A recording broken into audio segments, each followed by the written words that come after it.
The Abarth's 1.4-liter engine is relatively small for a hot hatch but doesn't require mega levels of boost to achieve its 158 bhp and 170 pounds-feet. The gauge routinely displays about 1 bar of pressure when you're on it. Sensibly, those are relatively modest outputs by the class's latest standards, so the Abarth has a pleasingly drivable demeanor. At low engine speeds it retains decent response, and although there is inevitably some turbo lag, it could be a lot worse. Pushing the sport button on the dashboard increases throttle response and the engine's willingness to produce torque, but even then it's drivable and responsive, enough to match an admittedly very tight, new Renault Sport Clio against the clock.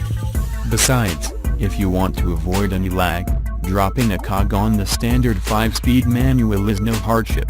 It's not as quick as a dual-clutch automatic unit, obviously, but it's an enjoyable shift that has very little notchiness, even though it could be more precise and snickety between planes. The optional 5-speed automated manual transmission, badged MTA, is a 1,300 pounds option that's not really worth investing in.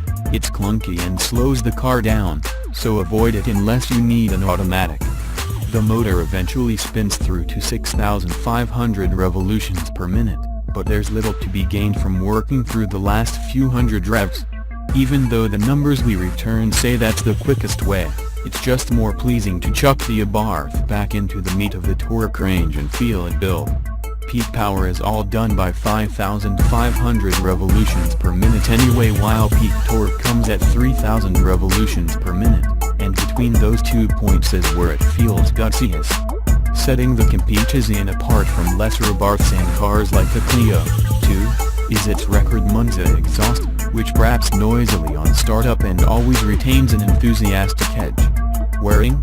It could be, but frankly the road noise and ride become tiresome way before the exhaust does.